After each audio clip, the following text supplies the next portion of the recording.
So, we're all sitting here waiting patiently for Exodus. We're scraping the bottom of the barrel for crumbs about Mass Effect 5. But what if I told you that there is another contender entering the ring? A game that, just like Exodus, isn't trying to be a Mass Effect clone, but is aiming to be the deepest, grittiest sci-fi RPG yet. I'm of course talking about the Expanse Osiris Reborn.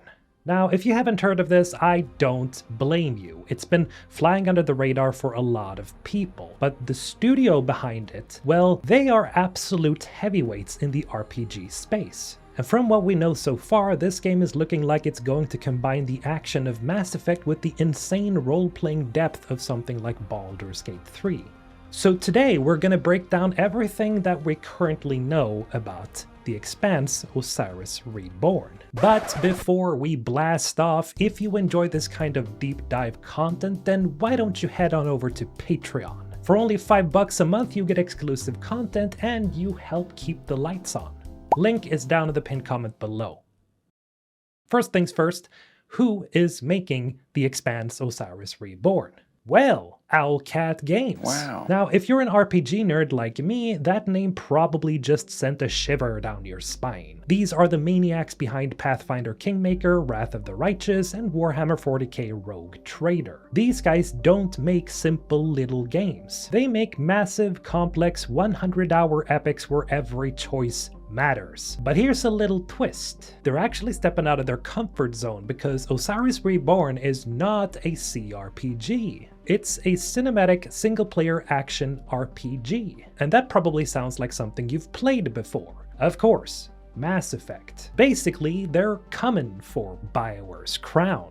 And to be perfectly frank with you, that makes me incredibly excited. Because if they can bring their signature writing depth and apply it to a cinematic action game, well, we are in for a serious treat. But what the hell is the Expanse? For those of you who haven't read the books or watched the show on Amazon Prime, which you absolutely should because it's essentially just Game of Thrones in space, but so much more. At any rate, here is the Expanse universe in a nutshell. The Expanse is hard sci-fi, meaning it's grounded in real physics, meaning there are no energy shields, there are no magical biotic powers, there is just gravity, magnetic boots, and the cold vacuum of space trying to kill you every 5 seconds. The setting is that of a solar system that is colonized by humanity, but it is a mess. You have Earth run by the UN, and it's powerful but kind of overcrowded, and despite being the biggest player in the solar system,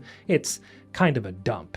Then you have Mars, which is an independent military power that makes the Spartans look lazy. Essentially, Mars folks are usually very militaristic and they prefer the sword over the pen, so to speak. And then you have the Belt, the working class living on asteroids mining resources for the inner planets, those being Earth and Mars, and getting absolutely treated like dirt. And this is where the tension comes from. It's not necessarily a question of good versus evil. It's a three-way political powder keg that's about to explode. And of course, there is the proto-molecule. Without spoiling too much, imagine a blue alien biological weapon that has a hive mind and can rewrite the laws of physics. Yeah, that's gonna be in the game too.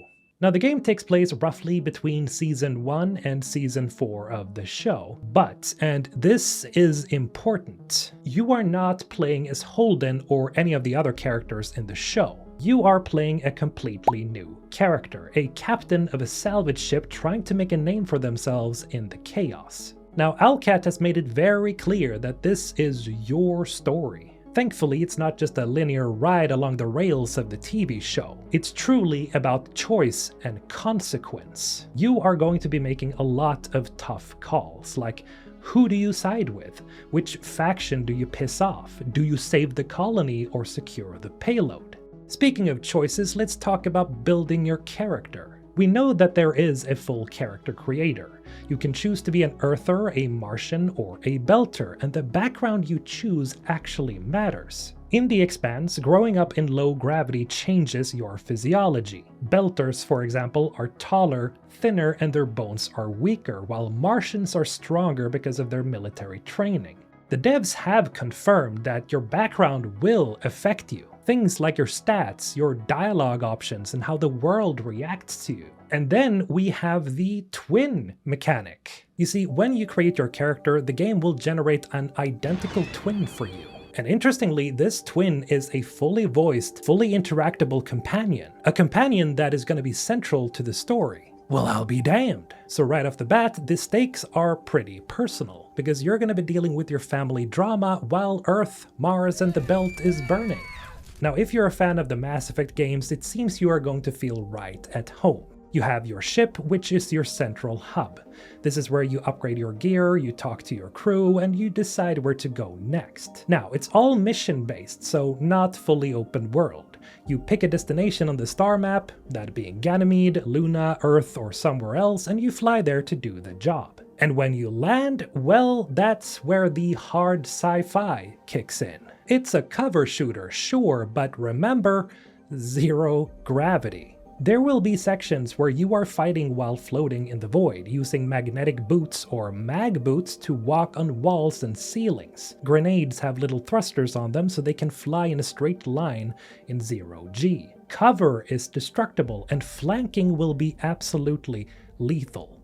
It looks and sounds tactical, grounded, and from my perspective, really, really intense. You have your gun, you have your gadgets, and your wits. All that said, you won't be fighting alone.